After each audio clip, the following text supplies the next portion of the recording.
inspired by a lot of people in my life, too numerous to mention in just one video, but I'm definitely inspired by my mom, who at 25 years old stepped into a male-dominated profession and achieved a level of professional success in her career. Would be my daughter.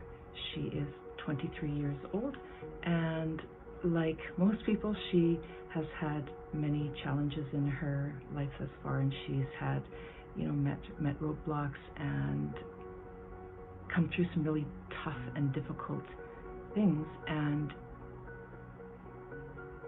she's become this really strong, independent, feisty person. The person who inspires me the most is my mom, because she's very hardworking and she pays for my house and all of the bills. The person that inspires me is my sister, because school wasn't easy for her and she's still gone to nursing. I'm inspired each and every day by female high school students who push boundaries, who are authentic to themselves, who are resilient, and who are giving back to their communities. It gives me hope for future generations. My mom is someone that inspires me because she's very authentic. She always supports me, and she is always there for me no matter what. And I'm always inspired by women in C-suite positions or in leadership positions in their field who remember to extend a hand to the other women who are on the same journey that they were once on, to give them some advice or mentorship or just a helping hand whenever they need it. When I was asked who inspired me and why, first came to my mind was my mom. My mom has always been my role model, my rock. She's always been the person who inspires me to be the best person that I can be. I'm inspired by people who show up every day, put in their best effort, follow their heart, find their passion, and they're just kind to other people. Something that inspires me is music. It inspires me to get my work done and stay focused, which will lead to me doing well in school. Is seeing the women around me succeed. Their success helps empower me to be bold, strong, and work hard for what I want. So thank you to all the amazing women in my life who help inspire me every day. Someone who inspires me is my teacher, because she's dedicated, makes everybody feel included, and someone who I can go to. My sister inspires me because she's always there for me when I need her, and she always tries her best. Every day, I was inspired by students. Their curiosity, enthusiasm, motivation, creativity, and determination both influence and challenge me to do and be my best. I say thank you, students, for being my inspiration. The SIEC team always inspire me every single day. They're always looking for ways to engage young people and to help them find their preferred future. For that, I am totally grateful. I'm inspired by challenge, thinking outside the box, coming up with new ideas, putting those ideas to action really provides me inspiration. The person that inspires me the most is my sister, because she's determined and works hard for everything that she has. And I have been inspired by so many women, but my main inspiration has always been my mom. She taught me that hard work and dedication and really doing your best and putting yourself out there will get you very far, and she was right.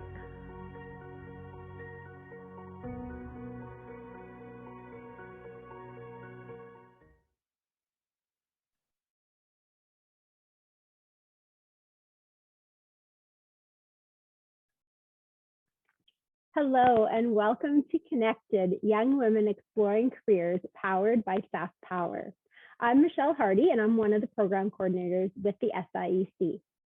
We acknowledge we are on Treaty 6 territory and traditional homeland of the Métis.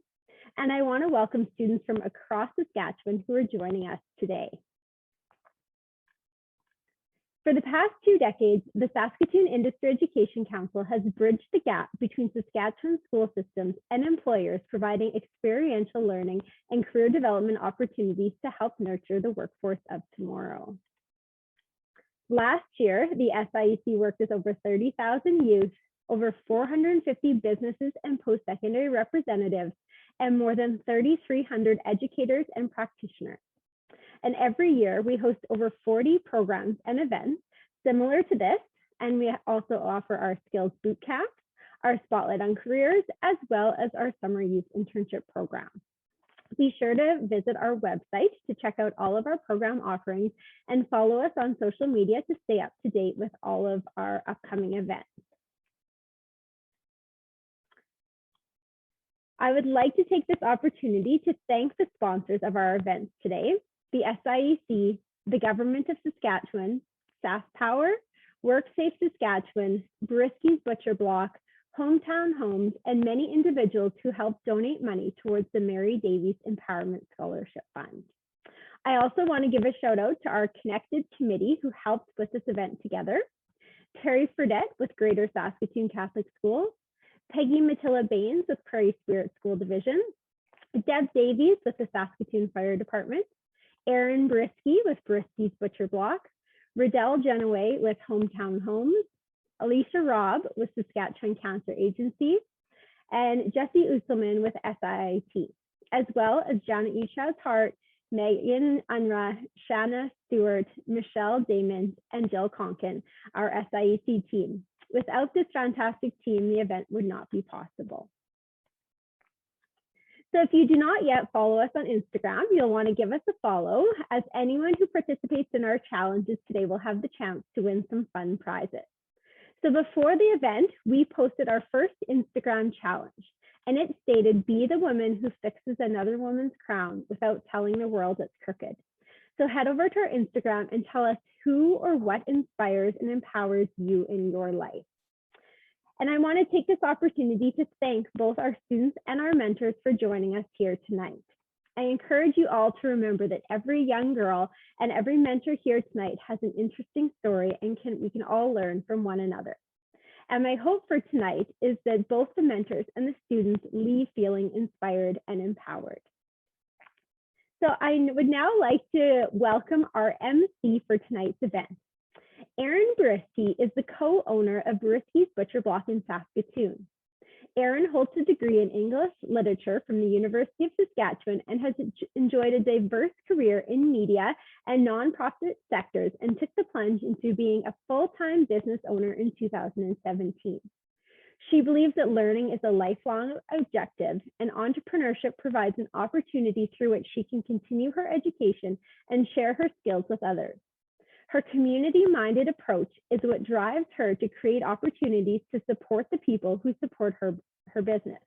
In her spare time, she enjoys reading, spin classes, and spending time with her husband, Andrew, and their cat, Q, and their dog, Sophie. So please welcome the lovely Erin Briske.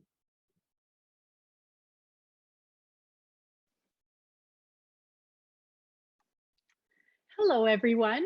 It's very wonderful to be here with you all tonight, and I am delighted to MC Connected, powered by SaskPower. And thank you so much for that kind introduction, Michelle. I'd also like to take this opportunity to wish everyone who's celebrating tonight a happy Diwali. Tonight, we will hear from two spotlight speakers, Katherine Hamon-Boulay and the Honourable Lua Gibb, who are both very excited to share their career paths with us. We ask that when they are speaking, please be sure to keep your mic muted and your camera turned off, and we can all listen. If you have any questions for the speakers, please feel free to put them in the chat. I've also been asked to remind you that although I'm sure we will all be very respectful, to please keep your questions and comments on topic and appropriate. Any inappropriate comments will result in removal from the event. The other thing we're going to do tonight is participate in breakout rooms. So in the breakout room, we want you to turn both your camera and your mic on so you can share and participate. You have important things to say, both students and mentors, and we want you to share. Mentors, please take the opportunity to share your career paths and any lessons you've learned along the way. And students, please take the opportunity to learn from these amazing women and don't be shy. As Michelle mentioned, my career path has been diverse and varied. I've worked in media, I've worked for a nonprofit, and I now co-own a few businesses. Ironically, I am a vegetarian who owns a butcher shop. Seriously. So what do you want to be when you grow up? I think it's pretty safe to say that every last one of us has been asked that question at some point in our lives. Some of you are probably having to answer those kinds of questions pretty frequently right now. I know I've asked that question to high school students, or even early years university students, and I'm always halfway through asking when I catch myself cringe and realize, I hated answering that question when I was a teenager, so why am I asking? The truth is, I always struggled answering what I wanted to be when I grow up. Nobody asked me what I was good at, what I was passionate about, what I wanted to contribute to our community, what kind of life I wanted to lead, what characteristics and skills I wanted to develop. They just asked about a job. Looking back, it kind of feels like putting the cart before the horse, so to speak. Sometimes I'd give them a concrete answer, but sometimes I would just say, I'm not sure yet, which was honestly also the truth. It seemed like a lot of pressure to me to have to decide at 17 what I wanted to do with the rest of my life. I knew what I was good at, but I didn't always know if I could make that a career.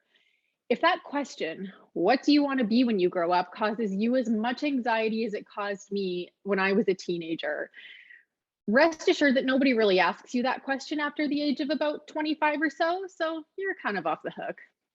It's also kind of a shame. I think I would have had a way better answer at 25 than at 17. And who gets to decide when you're grown up anyway? Are you a grown up at 25, 35, 45? Are we ever really done growing up? The one thing people sometimes forget to tell you is that you're not locked into anything. You can just make a different choice and do something pretty much anytime. Just because you pick one path at 18 doesn't mean you can't pick another at 25 or 55 even, any age. I can't promise it will be an easy road, but the choice is yours to make. My stepdad's favorite saying was, the best way to prove you have a mind is to change it. And I try to remember that whenever I make decisions. Students, you'll probably receive a lot of messages tonight about different career options, and it's a lot of information to take in. But instead of first asking yourself, what do I want to be when I grow up? Take into consideration what you enjoy doing, what you're passionate about, what kind of impact you want to have. Do you want to impact your family, the neighborhood you live in, the country you live in, the world? Who inspires you? Who do you want in your circle to encourage you along the way? Ask yourself, what kind of life do you want to lead? And who do you want in your life? And what motivates you? What do you want out of life? There are no wrong answers here. Explore as much as you can and say yes to as many opportunities as you can, because you never know where your career path will take you. You might even end up as a vegetarian who owns a butcher shop. So now I would like to introduce our first spotlight speaker, Katherine Hamon-Boulay. Katherine originally began her life after high school as an aspiring sports agent, just like Jerry Maguire. She attended Brock University in St. Catharines, Ontario, and received a bachelor's degree in sports management. Amongst the various road tripping experiences around the proverbial golden horseshoe, the travel bug hit, and Katherine whisked herself away to Leicester, England to attend law school at the University of Leicester. Although Katherine graduated with less than stellar marks, those are her words, not mine, she came home to write equivalency exams with the Federation of Law Societies in Canada, which took another year and a half to complete, but thereby qualified her degree to match that of a Canadian accredited law school. After Katherine's law school experience and a whole lot of stressful pondering, she decided that this profession was not for her. During the years after law school, Katherine worked with people with disabilities and realized that her calling was to protect, serve, and help people. Katherine applied to the RCMP and 3 years later got the approval to attend Depot. Although the journey sounds rather effortless through this tiny blurb, the struggles of writing the LSATs, the cost of attending universities, loan applications, and then the overall decision not to become a lawyer were all major decisions that led to the life that Katherine leads today. Katherine currently works as Worman RCMP's part-time school liaison and fraud investigator. Everyone, please welcome Katherine.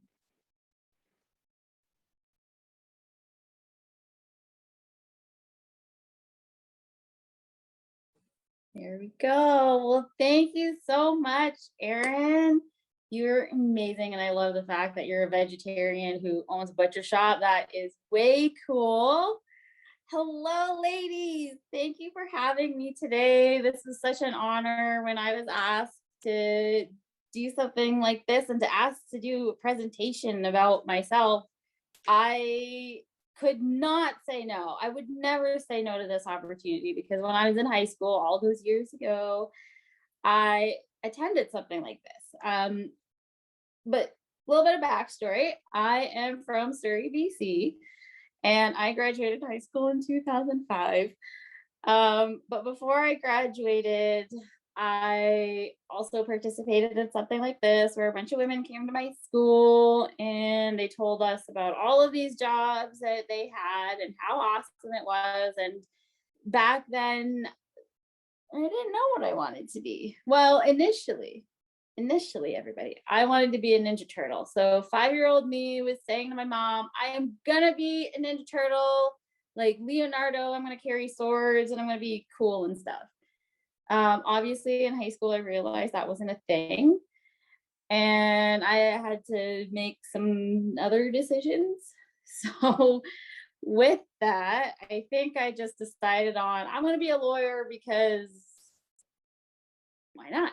I mean, you know, if you got to be a peer, right? Why not choose something up there and then see where you land? Shoot for the stars and then, you know, you might land somewhere near it. So that's kind of what I aspired to do in high school. I guess I'll say that in high school, I was a very competitive person. I basically, in terms of grades, I competed against everybody else around me because I wanted to be awesome and I wanted to be smart, whatever that means. So in the beginning, that was kind of my thing. I just wanted to be smart. I wanted to get A's. I wanted to get 98%. I wanted to be like awesome and just get scholarships and all of the rest. And then, you know, be successful and be Jerry Maguire one day. And that's kind of what I went into when I was in grade 12. I finally decided, yep, I'm going to be a sports agent. I am going to be Jerry Maguire. I'm going to be in an office and say, show me the money. And that was the goal. So after many exams in high school and acing all of them, I decided after that that I was going to attend Brock University. Where is that? So being someone from Surrey, BC, we knew of all of the universities around our town. A lot of the people in my grade were choosing to go to University of British Columbia, Simon Fraser University, Kwantlen College, all the local schools. But you know what? I had to be different.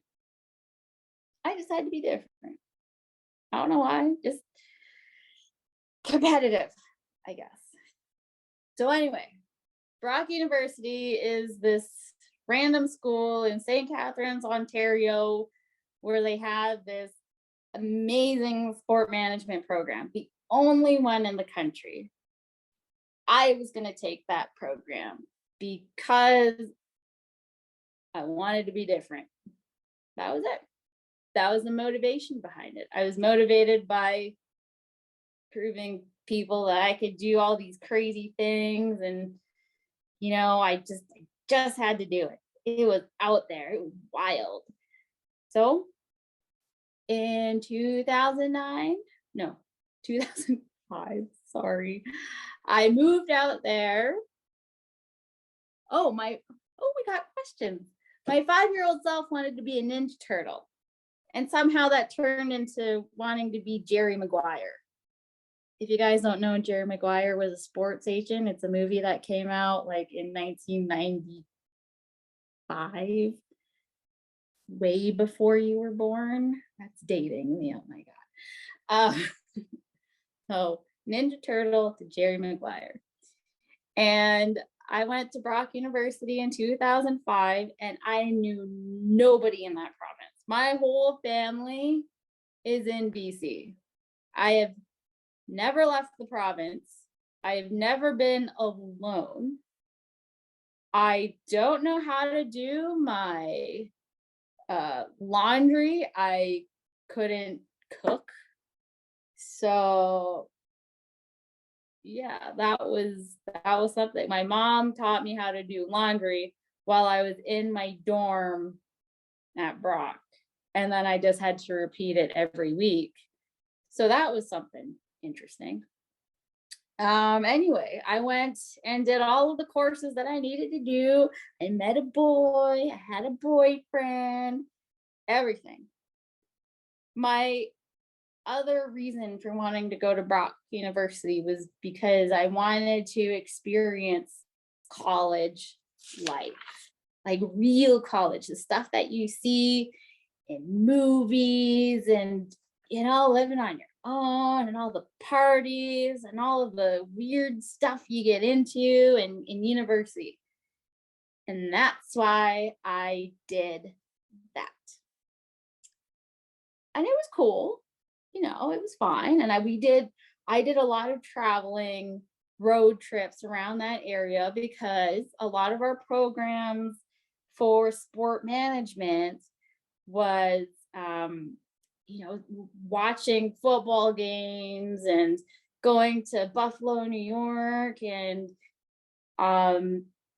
doing all sorts of observations on sporting events and things like that. So it was awesome. I wanted to go there and get free tickets to sporting events, and it was awesome.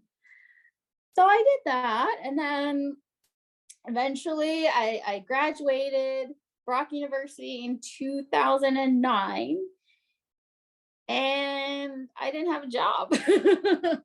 I just had a very expensive piece of paper with my name on it that said I knew sport management. I had a few part-time jobs with Toronto Maple Leaf Sports and Entertainment. I worked for the Toronto FC for a little bit. I worked for the Niagara Ice Dogs. And so I was able to find something, but none of them were really, were doing anything for me. I still wanted to be a sports agent. Great. I'm in sports, but they wouldn't give me a full-time job. And it was just, I don't know, he wasn't what I thought it was going to be. I thought this was going to be easy. So how come I couldn't even get a full-time job at that point? So after that, I ended up trying to apply to law school. So I had to do LSATs. And LSATs are an exam that will help determine your eligibility to get into a law school. So the higher the score, the better your opportunity to get into law school. So I did that. In my first one, I struggled. I didn't get it. I didn't understand the questions. I was slow at answering the questions. I wouldn't finish the section. And so I signed up for Kaplan, which is a company that teaches you how to write your LSATs. And I did okay. And I did my LSATs, and they were okay. Just cool. All right. So I'm kind of pondering my grades and looking at my LSAT scores, and I'm thinking, well, they're not bad, but they're not great. Now, if you know anything about law school's first year only has so many seats available. So a school like University of British Columbia, their first year of law school will have maybe 200 or 300 seats. So the first people who apply will maybe get a choice depending on your score. However, they look at your grades, they look at your LSAT scores, and then they look at volunteer stuff. So if you had 100% and you had, I can't remember what the scores were for LSATs, but like the highest possible, 140 is it? And then you volunteered for church and you built schools in Africa. You'll get a seat, but I didn't do any of that. My parents were immigrants too. We didn't have much money. you know, and being in school was hard just because we didn't have much money for me to be in school. I had loans. So I was kind of not sure how I was going to get in. One day, one of my friends said, "Hey, you want to go to law school? There's an ad here in the Toronto Sun." So I was living in Toronto still. And she was saying, "There's an ad here for University of Leicester," which is in England. And they are saying that they are wanting Canadian students to go to England and practice or learn law in England in 2 years, half the time it would take if you had gone to a Canadian school. And then you can come back and become a lawyer that much more quickly. Boom. The light goes off in my head. Yep, I'm going to Leicester, England. Where the heck is Leicester, England? Well, duh, in England, but where else? That's not London. That's not Manchester or Liverpool. Where is it? Turns out it's maybe half an hour outside of Birmingham, central England. And it was, first of all, I got in. Second, my next thought was, how the heck do I pay for this? Third thought was, oh my God, I'm in law school. Yay, this is the dream. I can be Jerry Maguire. So this took a few months, and actually it went by really quick. I was able to get my visa, which is a crazy application process, by the way. I ended up getting a $200,000 student loan, which was a credit card. You know what I mean? I bought a lot of travel tickets at that one too. And books. But I made it. I ended up finding my way there, Leicester, England. And I still think that they allow Canadian students out there. There is that program still. And I get there and I'm super excited. Like, wow, this is the dream. I can still be Jerry Maguire. This is so cool. I get there, I take my first class, and I'm listening. And I'm thinking to myself, what the hell are they talking about? What does that mean?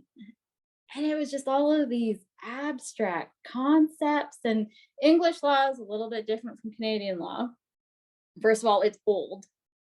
Second, some of the stuff that were written were on scroll paper, which was kind of cool. It was kind of cool. But at the same time, it's written like Chaucer, and I have to know all of this stuff for exams. Like, okay. I mean, exams are at the end of the year. I got like 9 months to figure this out, right? Shouldn't be so bad. Anyway, the first year went by, and I did okay.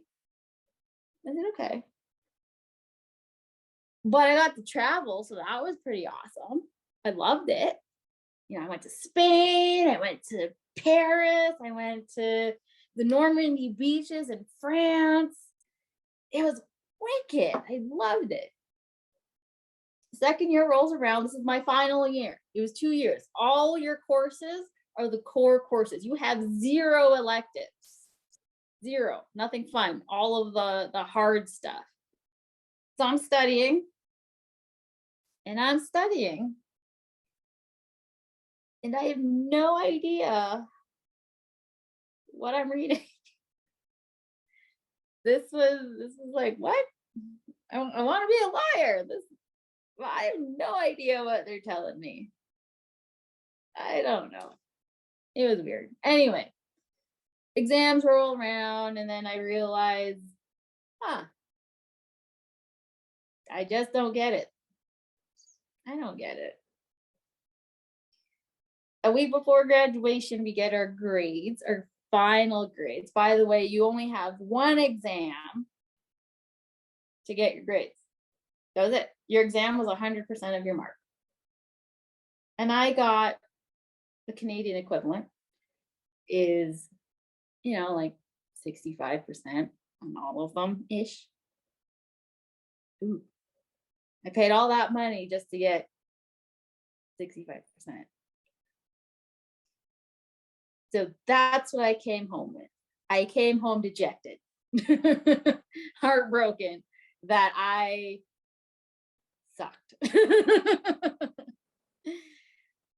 So the days and months after that, I did all of my equivalency exams, and that went fine. But my heart just wasn't into it anymore. I couldn't be Jerry Maguire. Jerry Maguire was a smart dude. But at that point, I didn't know what to do. I was lost, completely and utterly lost. And I know I'm conscious of the time here, so I'll try and make this next bit a little bit more brief. But one of the days where I'm trying to figure out my life and where to go from there, I'm probably about 25 at that point. I'm like, I can't be a lawyer. It's just not in my brain, that's just not how my brain works. But one day, it was October 22nd. Oh, I can't remember the year now. October 22nd. There was that shooting at Parliament Hill. And I'm thinking, wait a minute. Like, everything that happened there was awful. It was just horrible. One of our guys died, and then that crazy person. And then I'm thinking, wait a minute. I have a law degree. I like to be more hands-on. Why don't I just apply for the RCMP? I got the degrees. I'm also female and a minority, which helps in your application. I could do that. I can be a Ninja Turtle, but be a cop.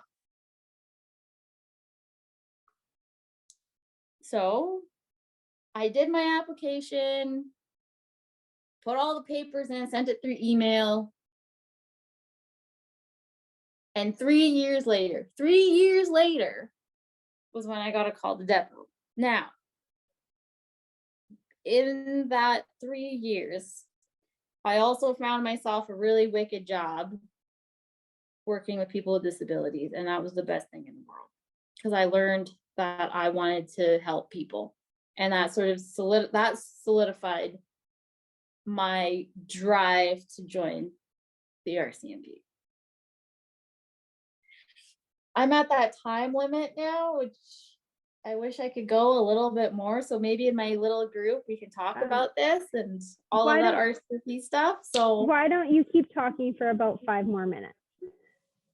Finish your story. You have us all on the edge of our seats. Okay. Well, thanks, Michelle. I really appreciate that. Okay, so in that 3 years that I was talking about, I was working with people with disabilities. I have never worked with people with disabilities before. I don't really have anybody in my personal life that has anything like that. So I was brand new, very, very green, did not know anything. I go in there and they assign me a few people with autism and all sorts of problems that I can't even pronounce. And they're different, they're just acting different. And I have to take care of them for 8 hours, which was cool. I'm like, okay, I can do this. So I did. I had one guy, very, very autistic, not high functioning at all, nonverbal. And one day he punches out my window, my windshield in my car. What do I do? I'm like, okay, all right, this is in preparation for the RCMP. I can handle this. And he is just, he's not having a good day. But he punched out my windshield and it went. And okay, well, I know that his favorite song is Old Macdonald. And he is just agitated, just not having a good day. So I'm like, all right. So I sing Old Macdonald. Old Macdonald had a farm. And then he would sing E-I-E-I-O. And on that farm he had a pig. E-I-E-I-O. And we continued with an oink oink here and an oink oink there. Here an oink, there an oink, everywhere an oink oink. Old Macdonald had a farm. E-I-E-I-O. And that was it. He became happy again. And from that moment on, I realized I loved it. I loved helping him out. It was this moment of realization, that light bulb, that spark, that moment where you finally are starting to open your eyes up to your own purpose. I was so inspired by this 18-year-old autistic boy. And I'm like, you know what? I get it now. And he was just, after that moment, he and I bonded and we just knew that we can go out there into the community, we can have fun at parks, we can go to bowling alleys, we can have ice cream, and it was a good day. On the other side of things, my RCMP application is still going. Of course, they're slow to respond to all of my emails, and a month later I'll get a response, and then another month later they'll reply back. December 2017, I finally get this phone call. It was from my coordinator from the RCMP saying, "Morning, Catherine. You have been chosen to be a part of Troop 30 starting January 22nd, 2018. Right? Finally. This was a 3-year-long application. 3 years. I don't think it's going to take 3 years if you apply now. But for me, it took 3 long years. Incredible. So they book all my flights. Everything is all set up for me to arrive at depot January 22nd, a Sunday. I get to the airport, I'm all dressed up, I've got my nice suit on, wave goodbye to my family, hop on the plane for Regina, land, I get picked up on a shuttle, I get to depot, I'm like, yes, here we are. The first thing that they do is give me a blanket and a pillow. Oh, okay, cool, that's fine. I'll just also grab my stuff and carry my blanket and my pillow to my dorm. So our big brother troop, what they call it, the troop that's been there for some time, takes us to our dorm. This is maybe about noon when I'm in there at our dorm. Get everything all set up, and then they just keep going. They keep going. They keep telling us, all right, this is how you do your hair. You got to put in a bun. Bun. What do you mean bun? Now, I don't know anything military. I've never done anything like that, but this is a paramilitary organization. And so they kind of have some of that stuff. They show us how to fold the blankets on our beds. And there's a special way to do that. Anyway, so that's how it was. Depot was routine. There was structure. There was, you got to iron your shirts It's got to have a crease. So that was something different. Anyway, depo happens. Eventually I graduate. I had to spend an extra 6 weeks there because I was back troop because I failed one of my tests. So when you fail something and it's after a second try, then you stay for that much longer at depo, or they take you out of there and you go home. So thankfully they put me in another troop, and eventually I graduate September 19th, 2018. And ever since then, I've been riding this roller coaster that is never ending, and every day is just different. So to sum up, I went from wanting to be a Ninja Turtle to wanting to be Jerry Maguire to almost being like a Ninja Turtle, but I'm a cop. And I know I don't have the whole uniform on and everything, but my job now as school resource officer and fraud investigator, I don't always have to wear my uniform. I can just wear all of these cool clothes that I bought from Dutch Growers.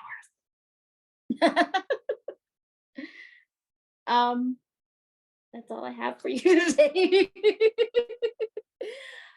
Oh, I can't wait to hear everybody else's stories. I've been yammering on for far too long, so I'm ready to hear from everybody else. Thank you for the extra time. I'm happy to answer any questions that anybody might have out there. I could go into more stories with policing and all of that stuff, but I'll leave that for my little breakout group. Thank you all. Thank you so much, Catherine. My goodness, what a very diverse career path you've had. It's not only spanned the country, but spanned continents even. And we really appreciate you sharing your story with us. Alrighty, so now I'd like to introduce our next spotlight speaker, the Honourable Lua Gibb, Judge, Provincial Court of Saskatchewan. Judge Lua Gibb is from the Onion Lake Cree Nation. She is an intergenerational residential school survivor and has dedicated herself as a champion of reconciliation. Judge Gibb attended the University of Saskatchewan, graduating from the College of Law in 2005, and was called to the bar in both Saskatchewan and BC. As a lawyer, Judge Gibb appeared in all levels of court in both provinces.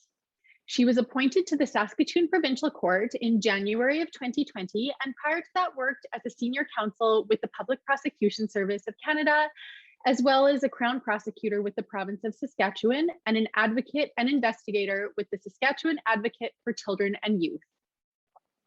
In her work with the government, Judge Gibb's focus included implementation of the Truth and Reconciliation Commission's calls to action, policy reform to address systemic barriers, and improving culturally competent decision-making.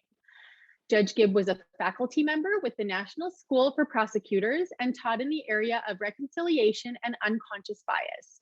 She was also recognized as one of the CBC Saskatchewan's top 40 under 40 last year.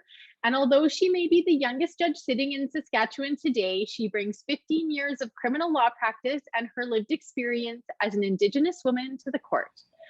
Judge Gibb lives in Saskatoon with her 2 daughters and is an avid home baker who loves to cook for her family and friends in her spare time. Welcome, Judge Lua Gibb. Well, thank you for that introduction, Erin. And thank you to everyone for attending and the presenters or the organizers for inviting me. I'm just going to put some notes up because I can't speak freely from my mind without going too far off the track. First off, I just want to start with a land acknowledgement. I'm joining you today from Treaty 6 territory and the traditional homeland of the Métis. I'm in Saskatoon, and my pronouns are she and her. So I am really excited to be here and speak to you all today about how I ended up in the career that I have chosen. And so starting off as in my introduction, I am from the Onion Lake Cree Nation, which is quite a large reserve that is on the border of Saskatchewan and Alberta. And in my growing up, I didn't live on reserve. My family was very transient, and we lived all over Saskatchewan. We lived in British Columbia. We lived in the Yukon. And it wasn't until the early 90s that we actually settled down in Saskatoon, and that's been my home ever since, pretty much. Now, the advantage to having grown up living in multiple places and going to, I think at the end of it, I went to 13 different elementary and high schools throughout my childhood. I developed the ability to adapt relatively quickly to new situations. And this also gave me confidence going into new schools, new situations, new dynamics. And so from that, I was able to build some skills around relationships and learning how to start friendships and learning how to become grounded in new circumstances and new environments pretty quickly. And I think all of the moving around and the transiency helped me develop my street smarts and those skills around trusting my instincts and being able to rely on myself and trust my own judgment. So that really down the road served me in the career path that I ended up. My upbringing, though, it also exposed me to many of the challenges that are faced by Indigenous people in Canada. And we did encounter many situations growing up that taught me about the importance of standing up for what is right, whether it was dealing with school bullies or people that had been taught about racist stereotypes about Indigenous people, or who were not taught at all about racial diversity and equality, and so maybe had some misinformation. And so as a child, I was very inspired by my parents' sense of justice, and they showed me the importance of equality, and most importantly, they taught me that I mattered, that I was no less important than anyone else because of my skin color or my gender or where I came from. And so because I was raised steeped in pride for my roots as an Indigenous person, as a Cree person, and I was shown at an early age that one of the most important qualities in life is to live courageously, and that in that courage you pursue truth and justice, I became an advocate at a very early age. And so to me, what that means is that when I was little, I used to speak up all the time and speak out, maybe not when it was entirely invited by teachers or what have you, but I would always speak up in class. And if I thought there was some misinformation out there, in particular about Indigenous people, because when I was growing up and I was a child, there wasn't the same kind of curriculum that you'll have had the benefit of having been able to learn about residential schools and to learn about the history in Canada and the impact on Indigenous communities. And so I was always had the confidence to speak up and speak out when I thought something was being shared that wasn't entirely a truth. And so I did this in class. I did it on field trips. I spoke up on play dates at people's houses if I heard something that I didn't agree with, whether it was a stereotype, a gender stereotype or a racial stereotype. And so that really at an early age, that's how I think became inspired to pursue a career in justice and in law. And one of my earliest memories of wanting to advocate for myself and also advocate for against gender stereotypes. When I was 5 years old, I was enrolled in a group that was meant for young girls and to build skills and create community. And I remember after the first meeting that I went home and I said to my parents, well, I'm not going to go back to that. And they said, oh, well, why not? Did something happen? Was it not enjoyable? And I said, well, no, I'm not going to go back because they're just too sexist for me. And I don't want to be told I have to do things like cooking or sewing to earn badges when my interests are bigger than that. And so there really, I think, sparked my interest in breaking barriers and wanting to pursue the things that resonated with me, my interests and my passions. And so naturally, I think from that point, I wanted to be a lawyer from a very young age. And I knew that I was willing to do whatever it would take to get me there quickly as I could.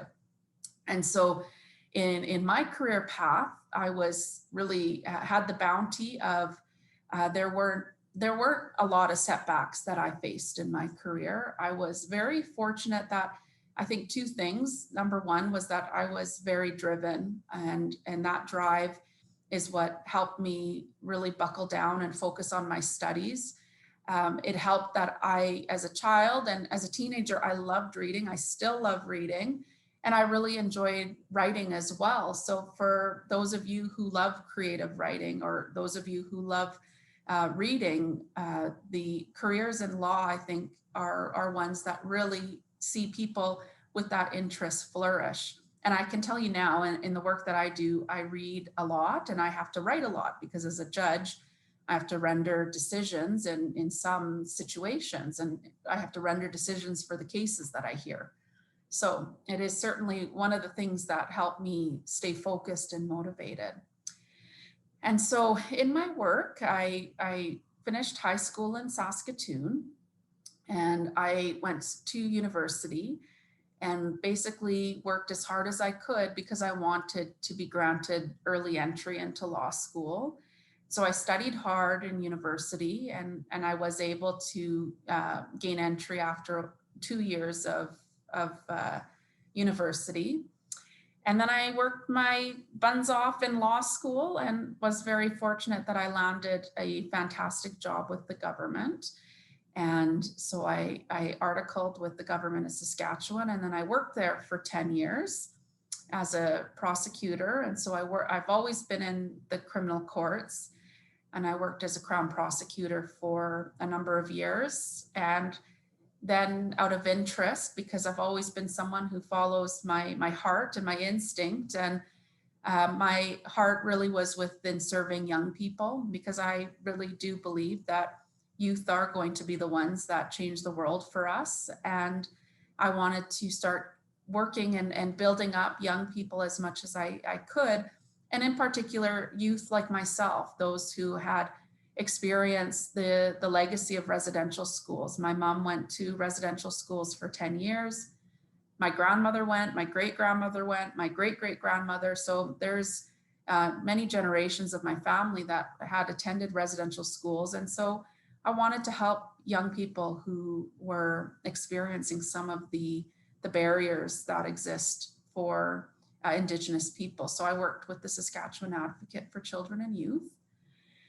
And then I ended up back with the federal government, where I worked for a number of years before I was appointed to provincial court. And so I'm fortunate because I am now in my dream job working in the courts every day, and I get to help people who are struggling, and I get to keep working at building community safety and building relationships. And best of all, for me, every day in my job, I get to stand up for justice, and people actually listen to me, which is an added perk. And in terms of the challenges or the inspiration that I faced, I think as a young lawyer venturing out and trying to build a reputation for myself, I think that I did discover that it was important to know whatever came in my path, I would have the tools to overcome. And so that's why I really, when the team that was Team Resiliency was talking, I thought that's fantastic, because resiliency is one of those skills that really will serve anyone in their future and going forward and encountering challenges. And in terms of what I encountered as a young woman in the career path that I chose, that's predominantly been dominated by men. And some of the lessons that I've learned from that is that as women, we're often told if you're an assertive woman, well, you're bossy, or if you're direct, you're confrontational. And whenever this comes up for me, I always think about, and I love the group that referenced Beyonce. Beyonce is someone who I absolutely in so much admiration for. I love her. I live for Beyonce. So whenever, I hear that, oh, so-and-so is being bossy, or they're always starting conflicts. And I think about, well, you know what? Sometimes we characterize people that way because it's a way we disempower the voice of other people. So I always bring it back to Beyonce, who said, I'm not bossy, I'm the boss. And really that's been one of my mottos where I've got to in this position. When I feel like I don't know what kind of space I can take up, I remind myself of what Beyonce said. And in terms of your future careers and your development, there will be occasions where you might be made to feel that you need to shrink yourself to fit into a group or to fit into a class or a profession. And don't. Find your place at the table. And if there's no place, make the space. Because if you don't do it, who is going to? Remember that you're worthy and you're just as deserving as everyone else there to be successful and to achieve your dreams. And so when you feel that fear or doubt creeping in, I encourage you, lean into yourself and lean into your knowing, and you'll find it. As you grow up and you start to trust yourself, you will find that knowing, that part of you that is your inner truth about who you are and what you want to accomplish in your life. And know that the doors will open and the glass ceilings will break, and you just need to believe in yourself. And that's basically what has fueled me in my career and in my knowing, which I really attribute to the adversity and the challenge that I faced. Because trust me, there were, as a young Indigenous kid growing up in many different communities, I faced a lot of challenges. And if anything, it taught me that whatever is put in front of me, I have all the tools to overcome that. And everyone here, I know that in your careers and in your futures, you're going to do incredible things. So I really appreciate the time and that I've been invited to speak today. That's pretty much what I want to talk about in terms of how I ended up in the position or the role that I'm in. And I'd be happy to answer any questions if there were questions.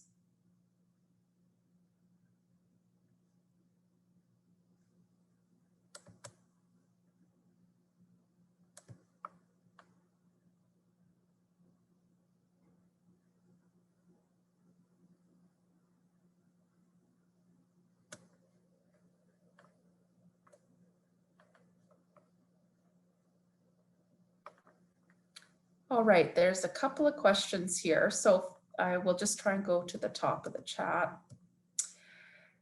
All right, so the first question, what was the hardest part when you started as a judge? Well, for me, as I said, I was always a natural advocate, and I had to shift from being an advocate, so someone who speaks up on behalf of others or speaks up against injustice or whatever it is. I had to take that hat off and literally set aside all the times I'd spent speaking up. And I really had to shift gears and figure out how I would be a decision maker, because it's really a different role. A lawyer their role is to be an advocate, whereas a judge, my role is to make decisions that are fair, that are equitable, that are judicious. So that was the toughest part, was having to learn how to temper the advocacy that I had always been very impassioned about, and learn how to speak up differently. So the next question, what did you begin your undergrad in? My undergrad started in sociology because I really loved criminal theory, and I was really interested in social theory as well, and how that impacted why people came before the courts, or why people became caught up in addictions or cycles of crime. Do you have any goals for your future moving forward? Well, that's the funny thing, is that when I was appointed to provincial court, that I did not expect it to happen so early on in my career. And so, well, early for me, I practiced law for 15 years, but I think that that's a good question. I love writing. I think that I could see myself retiring down the road and writing a book or doing something of that nature. I love baking as well. So my primary goal right now is just to keep working on some of my bakes and mastering that. So that's kind of what I do in my downtime.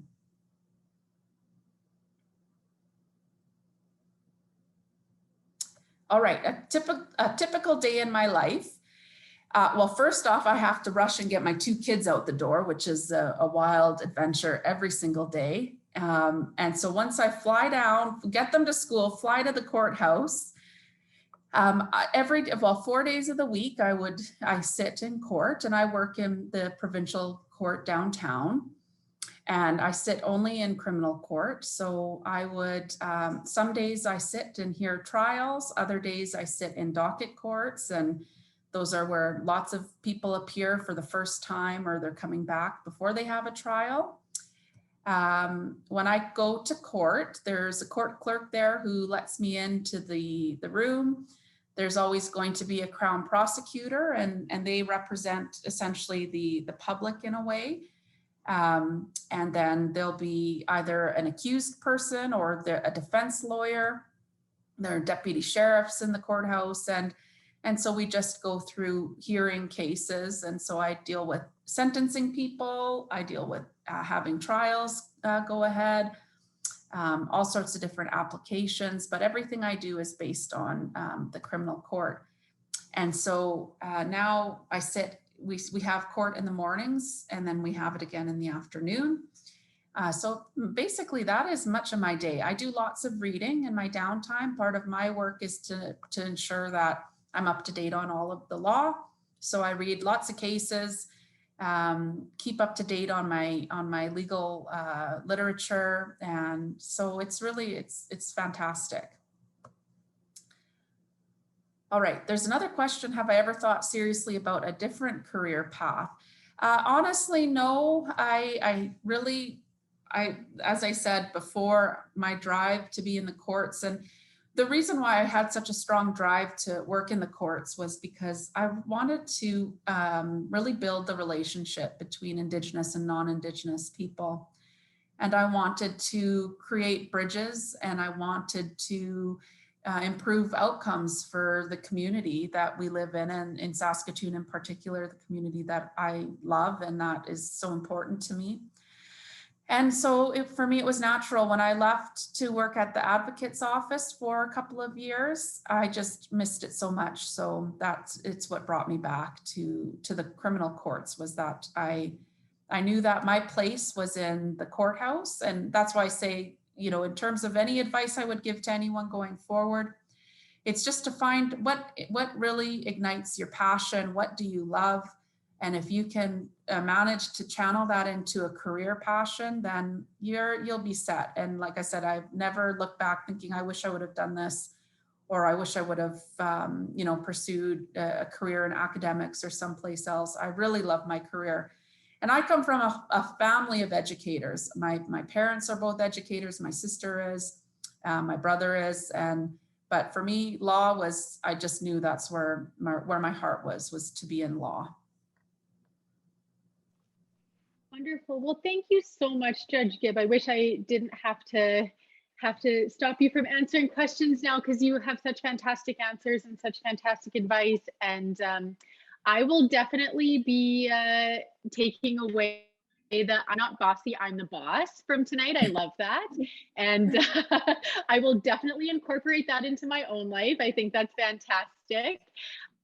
I just wanted to thank you so much for sharing your path and answering all the questions from the students and mentors tonight. Thank you so much for joining us.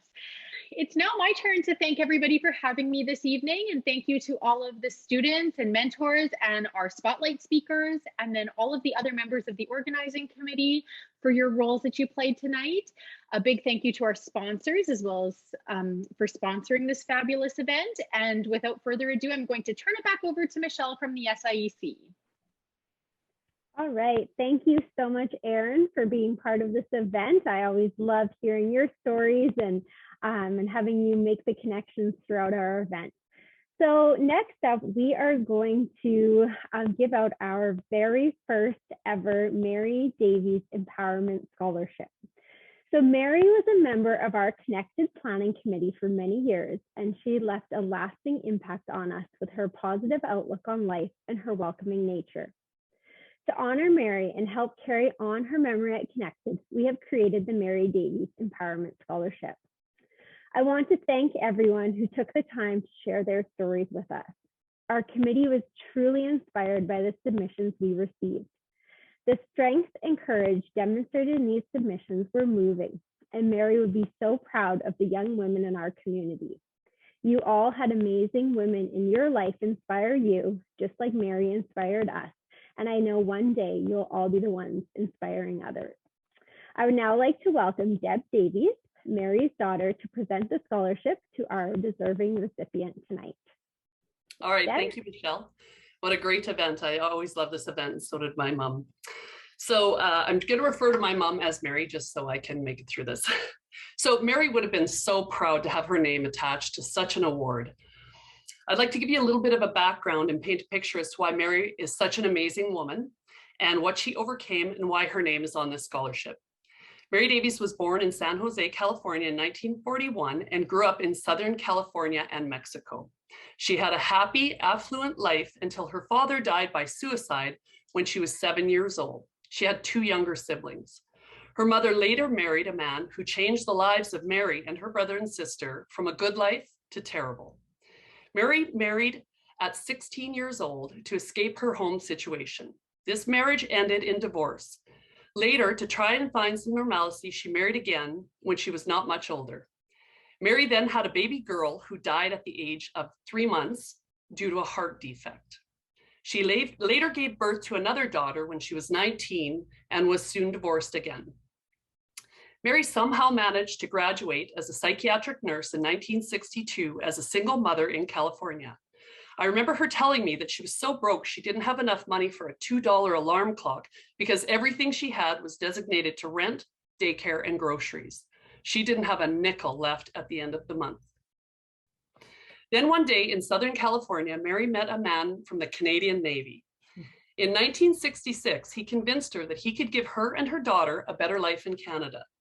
Mary didn't have a lot of confidence at that time and almost didn't go out with him, but Dave could see the beauty and strength behind the timid young woman. Dave Davies swept Mary right off her feet and thanked the stars for his good luck. Mary and Dave went on to have a daughter and a son together and build a beautiful life together. Slowly, Mary started to realize her strength and potential. In 1980, she started a successful career in Mary Kay Cosmetics. She started slow, but quickly gained momentum, earning a deserved leadership position as a director, where she spent many years in the top 10 category in all of Canada. In fact, at one ceremony in Toronto, when she won a top 10 position for the first time, they were calling her name to come to the stage and receive her award, and she was nowhere to be found. You see, Mary didn't even know she had won, and true to her character, she was at the front desk helping another Mary Kay participant who was very upset as the hotel had lost her reservation. Mary missed a lot of the ceremony that she had traveled all the way to Toronto for and ended up sharing her room with this lady. She always looked out for others, even at her own expense. During Mary's time in the cosmetic industry, she learned a lot about confidence and the power of motivation.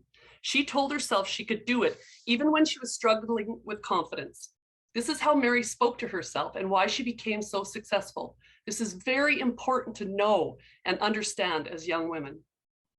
Mary absolutely loved supporting women and empowering them to build confidence and earn financial independence. She also brought a program to Saskatoon for women fighting cancer called Look Good, Feel Better, once again empowering women to feel confident. In Mary Kay, she earned many accolades and financial achievements that she never dreamed possible. She earned and drove a pink Cadillac for 20 years. Some people thought she was the Mary in Mary Kay. She accomplished all this by empowering women with confidence. Mary was truly energized by motivating others, especially women and girls. She never lost momentum either. Many people turned to her for advice and to soak up her energy. I remember being a kid laying upside down on the stairs, listening to her meetings and feeling that incredible energy a person gives off when they genuinely care about others and want the best for them. That was Mary Davies. Mary had an incredible fear of heights that could leave her paralyzed just by looking over the edge of a hill. One year, as you can see in that picture on the right, Mary decided that she was going to go ziplining, much to the disbelief of her family. Mary overcame her incredible fear with self-talk and ended up enjoying the day and the many times she had to step off the edge and engage into the trust of the line. It was incredible to watch such bravery. Mary was able to change her, to engage her self-talk and overcome a fear that was enormous. And honestly, that picture, she never, every time we went to the next location, she hugged the pole just like that. It was awesome. Mary loved being involved with this connected event because it stands for everything she believed in, such as these amazing supports that SIEC put together every year that she didn't have access to as a young woman. I know one thing she would say to all of us is that as women, we are a lot stronger together when we work together and we support each other. What this means is we need to lift each other up and not succumb to petty jealousies. We need to be kind to one another, especially when it's difficult. Don't bash or talk bad about other women. Wish for good things for all of our sisters.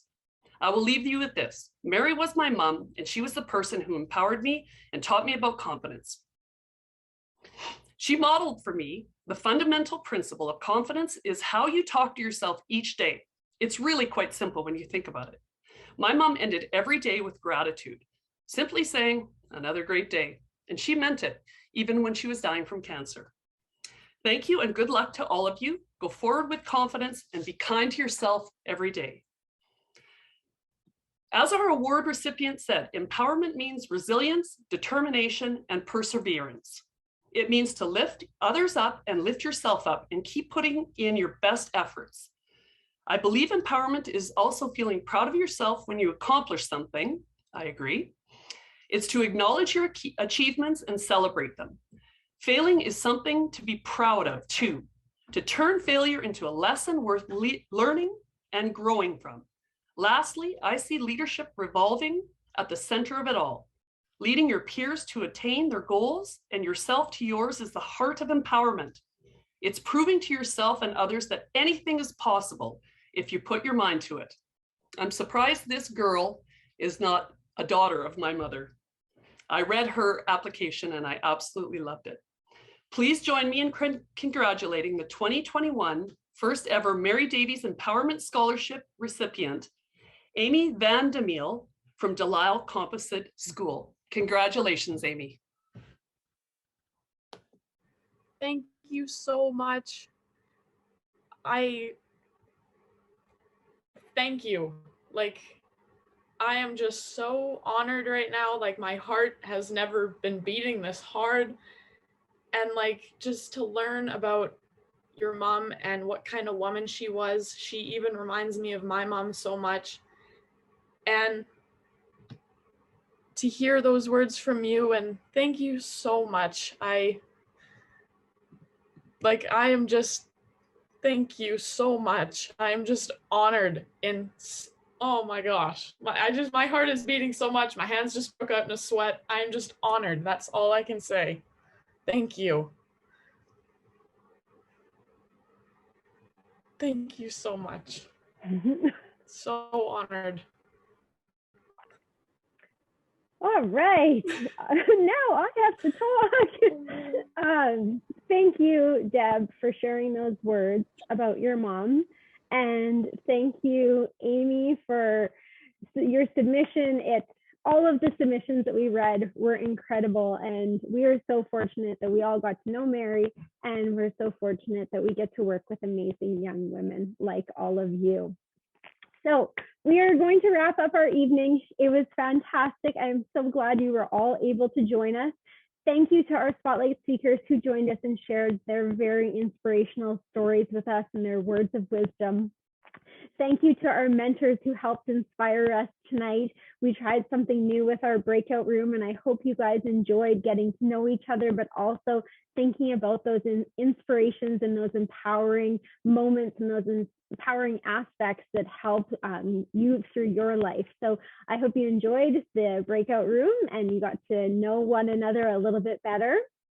And I want to thank Erin for being part of our event tonight, and the Connected Committee for helping to plan this event. The SIEC team is very fortunate to have such amazing partners we work with throughout the year. I do ask that you share your feedback with us. So students, please let us know what you've thought of our event. Traditionally, we host this as a dinner and we all get to sit around big tables together and share our stories and have cheesecake. And we really, really miss the cheesecake, but hopefully in the near future, we'll get to join together for our connected event. So maybe in the spring, if not, those grade 12 students, we're sorry we didn't get to meet you in person, but hopefully next fall we'll get to join together again and have dinner and get to learn from one another. So I know lots of you gave us a follow on social media and we're participating in our social media challenges. If you don't already follow us, be sure to give us a follow. We promote all of our upcoming programs and events on social media, so it's the best way to stay connected. And last, we have one last little reminder for you. So go on to Instagram, let us know what you thought of our event tonight, let us know what you learned, let us know what you'll take away, and we look forward to seeing you all again. So thank you and have a great night.